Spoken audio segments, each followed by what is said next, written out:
Kevin Spacey, Piers Morgan. I think it's kind of, story was going all over the place. I don't know about you guys. I watched the show. What is that one show that he had on Netflix? What was that? House of Cards? House of Cards. Amazing. And it's the only one where we're on our way. You know the story. We're on our way to go to Tuscany, Italy. A guy named Carl D. Moss, whom I've never met.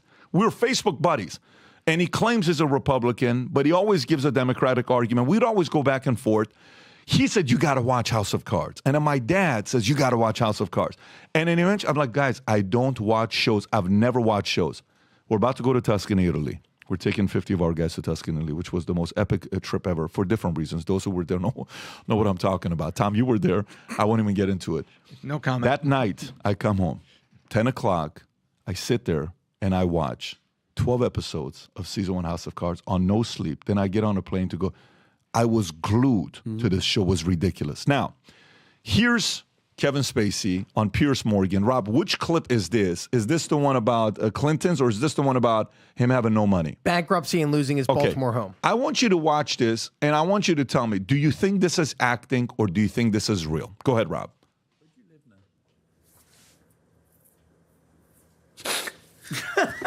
Vinny. Sorry. Well, it's funny you asked that question, because this week, where I have been living in Baltimore, is being foreclosed on. My house is being sold at auction. Really? So I have to go back to Baltimore and put all my things in storage. Really? So the answer to that question is, I'm not quite sure where I'm going to live now, but I've been in Baltimore since we started shooting House of Cards there. So how long is that? I moved there in 2012. So this has been your home for 12 years? Well, not this particular place, but this place has been my home and Evan and Lucy's home since 2016. Why is it being foreclosed? Because I can't pay the bills that I owe. Watch this. Are you facing bankruptcy?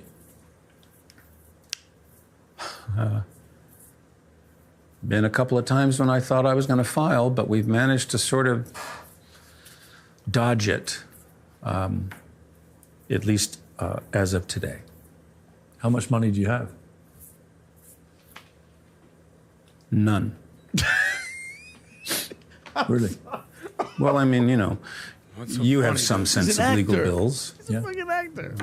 I still owe a lot of legal bills that I have not been able to pay. You're actually in debt?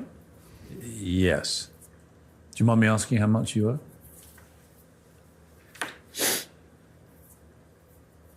In the millions. It's considerable. Millions? Many millions, yes. The house itself is many millions.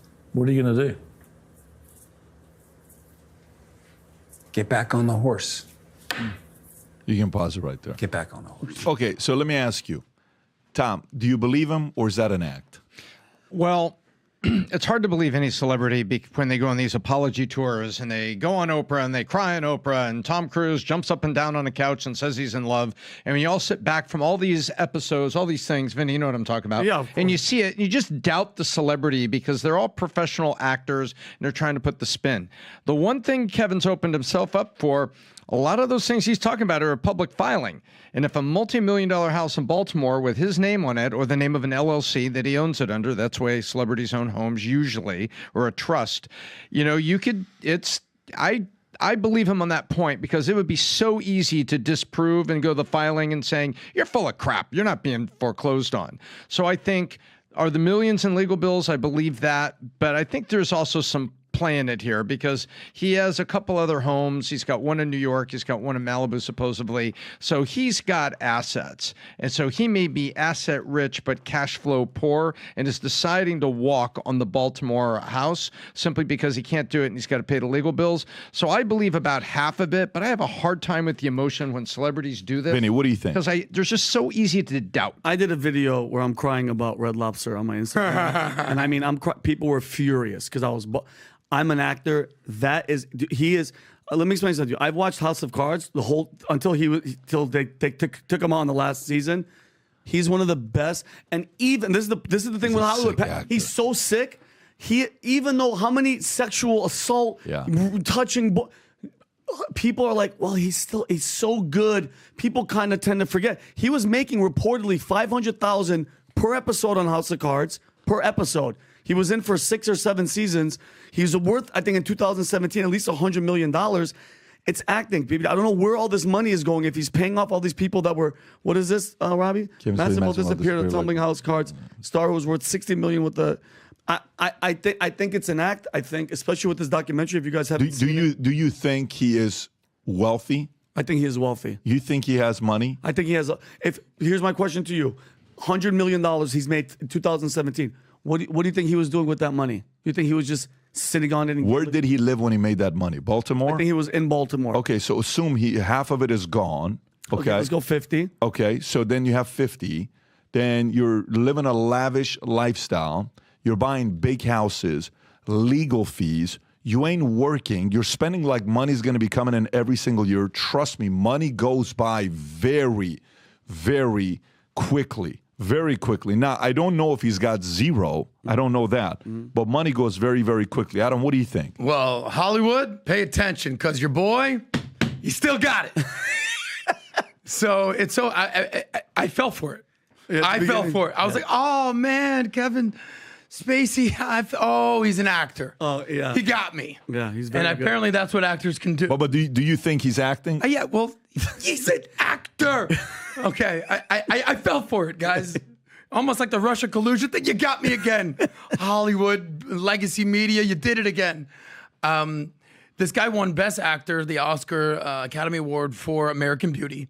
Best Supporting Actor for Verbal Kint. Usual Suspects. Yeah. Kaiser Soze, Verbal Kint. He was the bad guy in Seven. Amazing movie. Short role, but freaking fantastic. Unbelievable. House of Cards, L.A. Confidential. In Horrible Bosses, he played the worst boss ever. Yep. I would not be surprised if he put this thing on Pierce Morgan on his reel. Hey, Hollywood, your boy still got it. Let me get a job. Yeah. The beauty of this guy is he's obviously a gifted actor. He's obviously talented. Is Hollywood going to accept him back? Because he's the only guy that I can understand, that I can think of, that got Me Too'd by Me Too'ing men, right?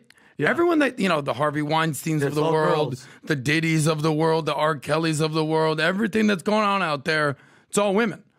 So I don't know. I think there's a little leniency to men. Women are treated a little bit more delicately than dudes. And I don't feel bad, especially if it's all these guys that came forward and were like, dude, if you watch the documentary, he was cornering guys. He was taking advantage of people. Like, bro, how many cases has he had, especially overseas, where like he's had to go to court and he had to pay? Yeah, he's innocent, but he has to pay in civil lawsuits for these people. But it's like, bro, and I'm sorry, great actor, but the hell with you. Okay, I want you to watch this next clip. No, Rob, play the next clip on him talking about Epstein and Clinton and just watch this here.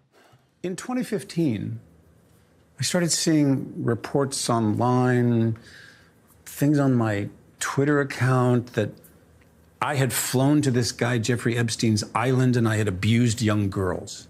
And I was like, if you'd asked me in 2015, maybe even if you'd asked me in 2002, did I know a guy named Jeffrey Epstein? I probably would have said no.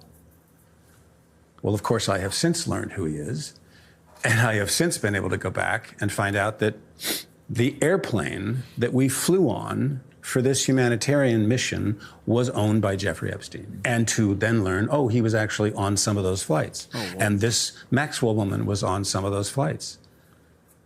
I didn't know him.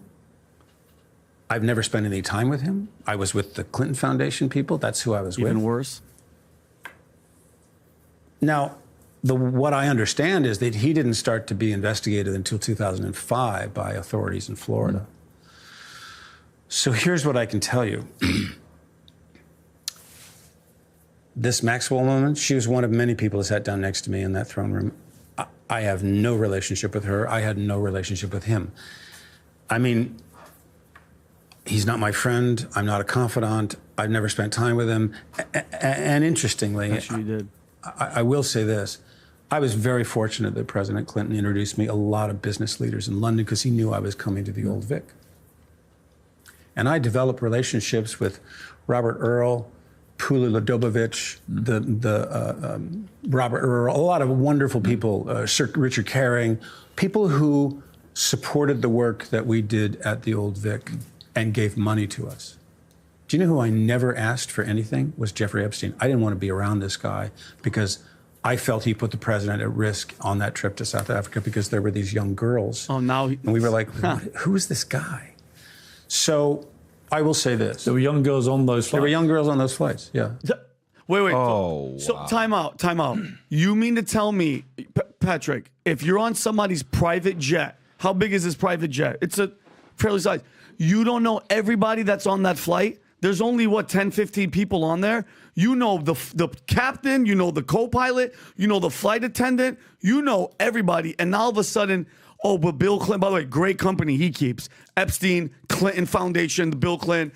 You're on that plane, and now all of a sudden there's underage girls, and now you feel, so there was a you did know who he was. So he just incriminated himself at the end. And I love